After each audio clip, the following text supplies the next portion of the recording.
Hi, how are you? I love that we're now able to virtually see each other and also just have a really, I know, right? I know. I mean, because otherwise we would be able to see each other, but COVID has rained on our parade just a little bit. But super excited to be having this conversation with you as we talk about the power of Black media um, in this movement, right? Because here we have a company, a corporation, and Unilever and Dove, working with NGOs and working with businesses to come together.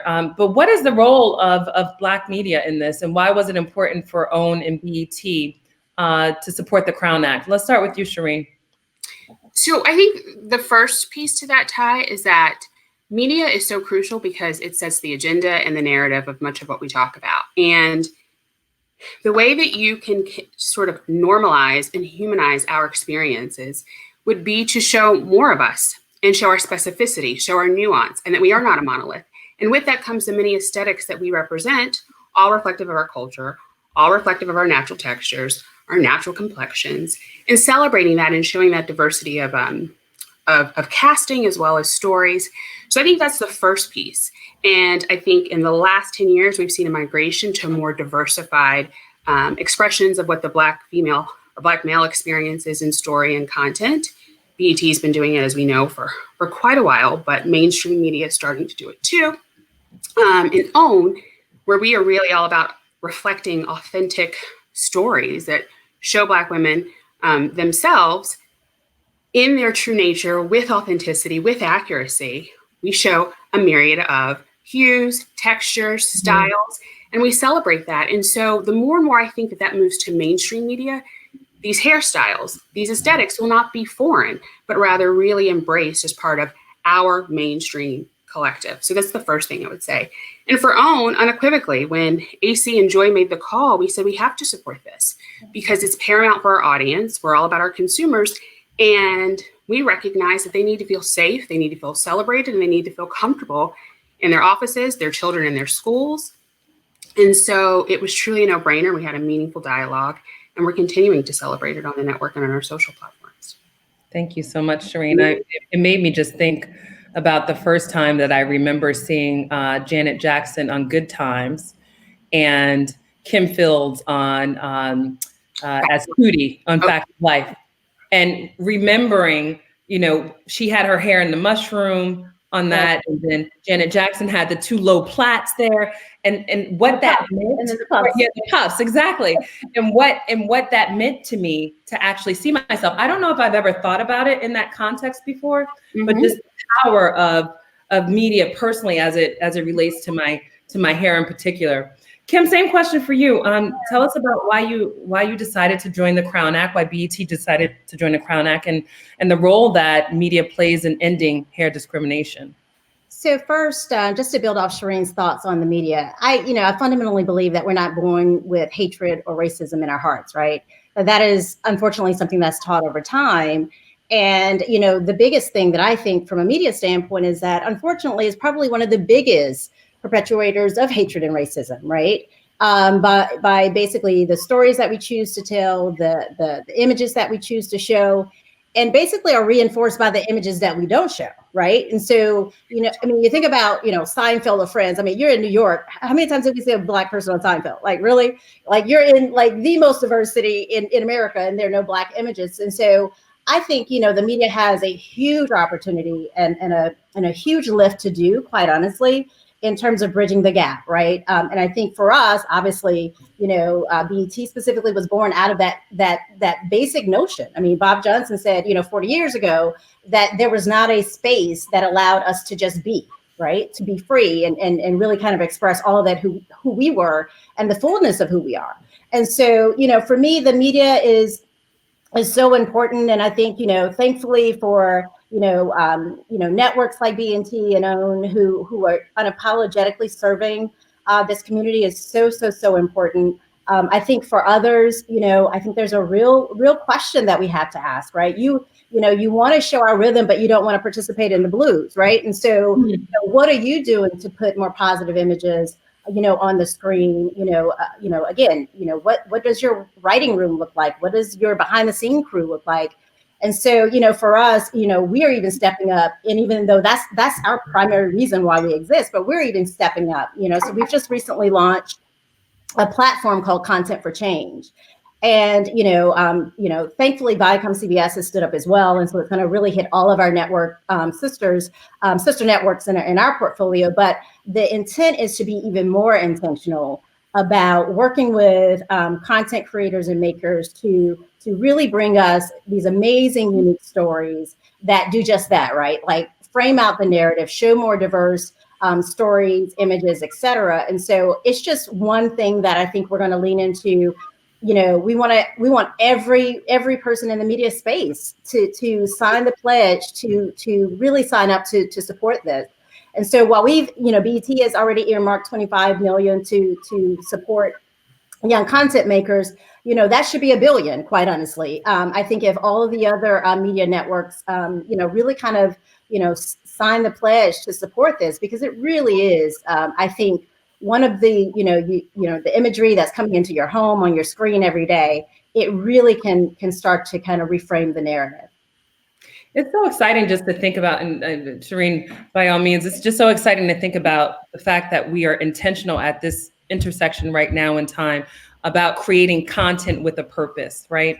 Content with a purpose, alignment with a purpose, partnership with a purpose, in order to really advance what's happening in our communities and the stories that we tell. Sheereen, you were going to share something. Well, I was just going to compliment what Kim said, because if you think about that, like our omission and our erasure from stories that have been iconic, in just our culture and the fabric of what we've seen on television in mainstream America, by design says our stories and our lives don't matter in fiction, and thus they don't in reality. And so as a result, if we have not been in the homes of white people who don't know our story, if we are not infiltrating animated series and part of things that children are seeing very early, if we cannot humanize and see that we have the same goals, same dreams, same hopes, and that come through with really rich and great storytelling that has the premium and rich investment behind it, to Kim's earlier point, then we continue to see marginalized sidekick characters and a monolith, which promotes the narrative that suggests a lot of what we're hearing being recited right now as to why this is, why Black people could be, or this is perceived as problematic, when we are just saying our lives actually matter. But you have not seen that in mainstream stories. So thus, again, that omission has been dangerous. Right. I think it's just rooted in, fundamentally people believe what they see. Yeah.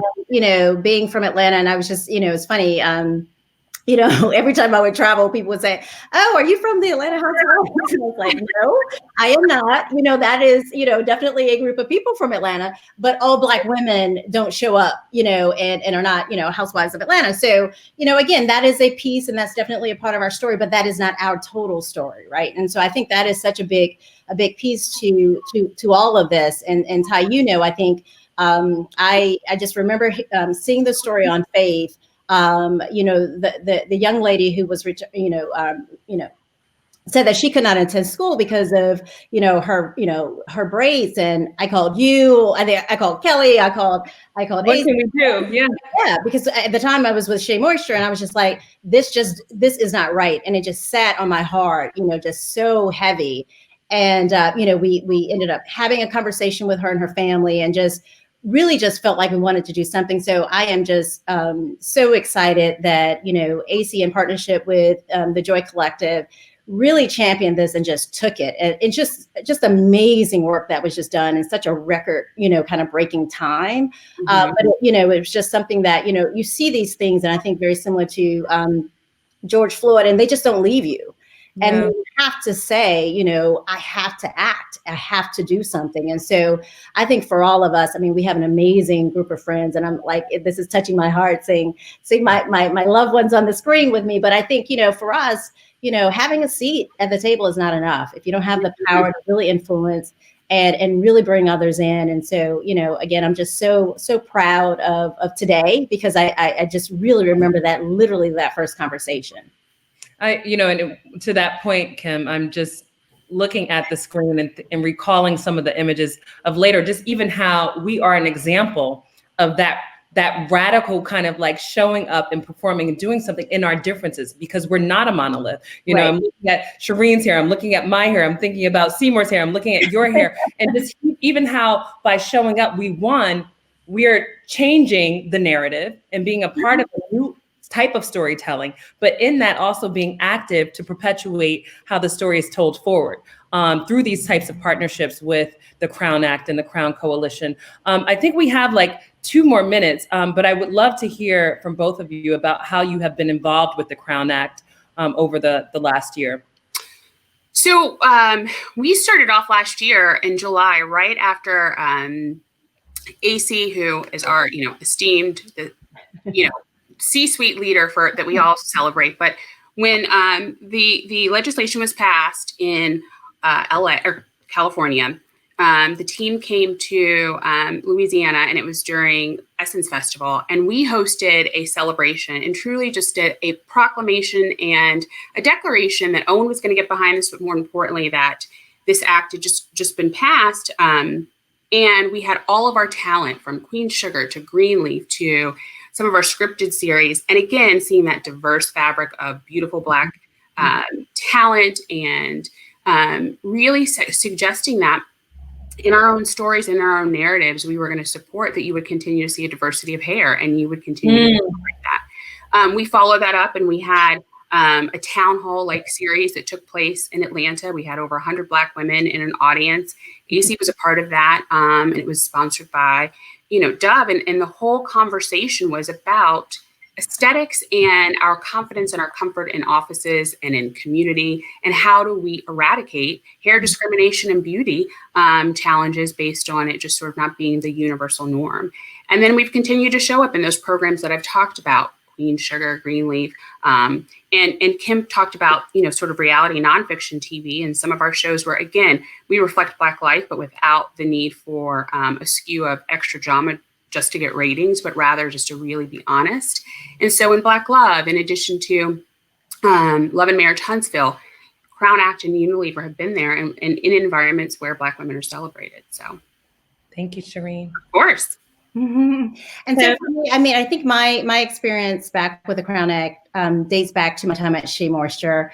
But obviously, even transitioning over to BET, we've been great supporters. It's probably been integrated. Kelly and I were talking last night. It's probably been integrated in most of all of our tentpole shows, right? So I remember, Anthony Anderson talking about it at the NAACP Awards. We had really, strong integration. Even as part of, the most recent, BET Awards that ran last Sunday. It's actually running today on BET. Just a real, kind of shout out to the really recognizing the specialness of today. We're running lower thirds and obviously just trying to really just build awareness, right? Because for so many, it's like, well, what do you mean you would need legislation to be able to kind of talk about this? So we will continue to push. I think, for us, as part of, I think, our own sisterhood, I think we just show up for one another, even if I didn't have the formal platform of being able to reach, close to 75 million households, I would be out on my own, so I think that is just what we do. But it is so amazing to see the support across BET and OWN, whether, this cause and so many others. So it's a gregreat day. Thank you so much, ladies. I'm really just happy to see you. I know. Even more pleased to have this type of conversation. I was texting Sheereen last week. I was like, I need to talk to you and lay my eyes on you. I haven't seen you.